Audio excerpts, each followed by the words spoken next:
Hey everyone, I'm Rachel from Evil Clementine, and today I want to talk a little bit about my BEA experience. I was there Thursday, Friday, and Saturday was, as you all probably know, BookCon day. I want to start by talking about BookCon. The thought process behind BookCon, excellent. Actual BookCon, no. It was, Okay, so basically, I don't really know if this number is accurate. I just heard this number being thrown about all day during BookCon. So, to my knowledge, there were 10,000 people just allowed into the Javits Center on BookCon day. That's great. So many people, so many consumers, so many people from the general public can come to BookCon. Awesome. Except for the fact that the Javits can't, they can't really fit that many people. It was so crowded, like, scarily crowded. From what I witnessed, the autographing area was the worst part of BookCon. I have a personal horror story about the autographing area at BookCon that I would like to share. So I roll into BookCon about like 9:30 because the very first thing on my agenda is at 11, and that is the autographing session for Libre. I got there, the autographing area is a madhouse. Everyone's pushing and shoving, trying to figure out where they're trying to go. It was insane, and there was no line for Libre. So we're politely trying to figure out where to go, where they want to put us. We're just kind of hovering by the autographing area, trying to figure out where we're supposed to go, what they want to do with us, and then eventually we're just told to get the hell away from the autographing area and to come back, I think 5 minutes before the autographing session is supposed to start. At 10:53, I returned to the autographing area with my friend Megan and my new friend Carla. We head towards Libre's line.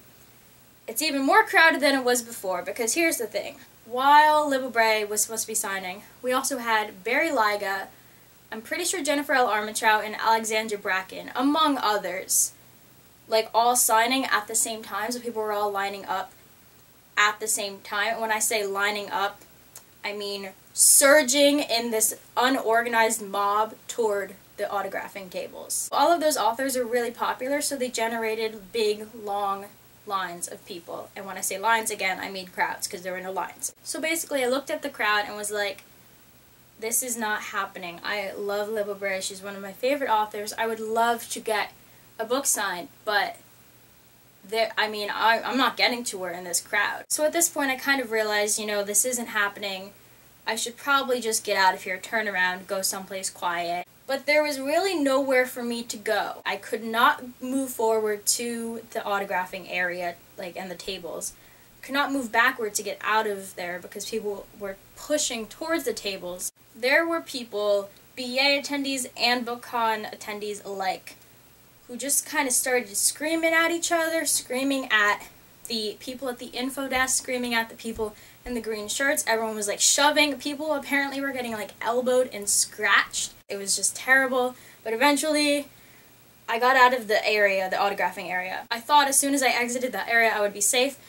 But no, then I was still in BookCon area. So it was still so crowded and I still couldn't move, and I was really, really freaked out. So we had to keep pushing through until we got out of the exhibit hall area towards where the stairs are. We went up an escalator, found some nice stairs, sat down, and stayed there for an hour. That hour was actually the best hour I had at BookCon, because Megan and Carla and I all got to know each other, because Carla was a new friend and Megan is my best friend, but Carla was new, and so we were talking to her.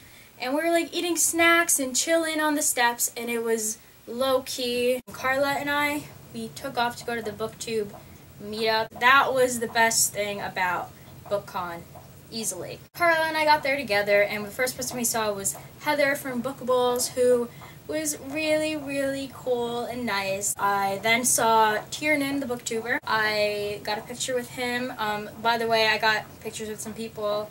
There will be links to my Instagram in the bottom, so you can find all of the pictures on Instagram. But yeah, I met Tiernan, who is cool, and he's another teen booktuber, so that's always cool to meet other teenagers. I saw Reagan from Prue's Project, who is one of my new favorite booktubers, or I guess not really new anymore. I've been watching her for a really long time, but whatever, newer. And she looks at me and she goes, "Evil Clementine!" Reagan saw my face and recognized me and like connected it to Evil Clementine. It's kind of silly, but it kind of made my day that she recognized me. It's like when the popular kid in school knows your name, you know, silly, irrational, but it still feels nice. So that was really cool. I got a picture with her, and she was lovely and really just like pretty and stylish, and oh gosh, I love Reagan so much. She's awesome. Then I saw Ariel, who I had seen Ariel, Jessie, Kat, Liz, and Christine at the City of Heavenly Fire event a few nights before. So I saw Ariel again. I was like, hey, I saw you, blah, blah, blah, the other night. She's like, oh yeah, I remember. And she was so great. There was like this big crowd of people around her waiting like patiently to take pictures, and she was hugging everyone, and everyone was taking like selfies and stuff.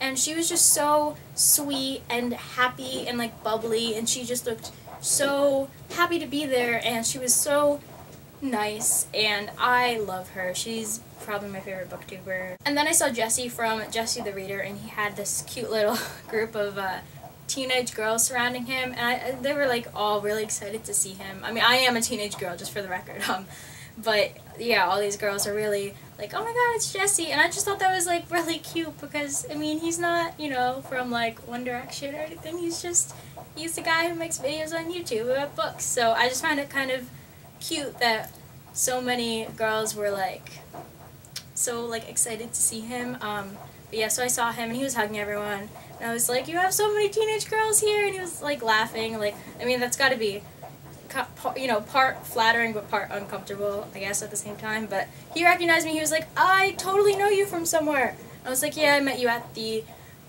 City of Heavenly Fire event the other night. And he was like, oh my gosh, yeah, I totally remember, blah, blah, blah.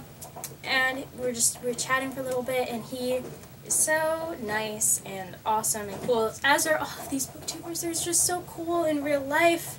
And then I saw Kat from Catty-tastic, or Katie-tastic, and she, oh man, she was wearing the coolest, her clothes, she's also so stylish, but she was wearing the coolest shoes I've ever seen. Like, they were like ridiculously tall, and I was like, you realize you're at BookCon, like you're walking around all day.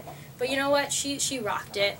And I mean, because of the shoes, she was like super tall, and yeah, she's awesome as well, of course. So I got a picture with her too. And then I saw a bunch of other people like milling around, but didn't get to see them because there were just so many people. Like, Christine had this gigantic mob of people surrounding her. The booktube meetup was really fun and awesome, and it was so cool to see everyone like you know from the internet in real life. So while BookCon did as a whole suck, there were some good things about it. Number one being the huge booktube presence.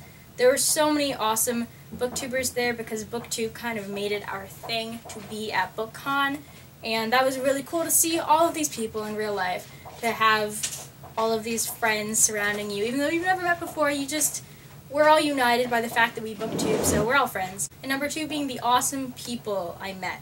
Carla is a booktuber, and oh my gosh, okay, I just met her on Saturday, so I'm sorry I don't know this already, but I forgot her YouTube channel name, but I will leave a link to her channel in the doobly-doo, because she was really cool, and like, we kind of hung out all day, and now we're friends, yay! So I made a friend. That's one good thing to come out of BookCon. And then even just like other people I was talking to who I met in the course of the day, we're all just really cool and nice. So the people at BookCon made it not suck so bad, but BookCon itself was horrible. So I don't know how they could have it next year unless they made some serious changes. I don't really know what changes they could make, either like maybe opening up the whole floor to BookCon instead of keeping a separate BEA section, opening up more areas of the Javits for BookCon, maybe limiting the amount of tickets they sell. I don't know what they can do to make this better. I'm not a professional, what do I know? But they need to make some changes, I think, in order for it to happen next year. And again, I think it's such a great idea, so I hope that they can find a way to make it work and make it not suck. So that is my BookCon story / rant / whatever. If you were at BEA or BookCon, let me know what your experience was like down in the comments. If you were at BookCon, do you have any BookCon horror stories? Because I would love to hear them. They're my favorite thing. There's so many people tweeting about their BookCon horror stories. It makes me I'm not happy to see like everyone complaining, but they're really interesting to me. So if you have a horror story, feel free to share it down below. I will see you in my next video. Bye.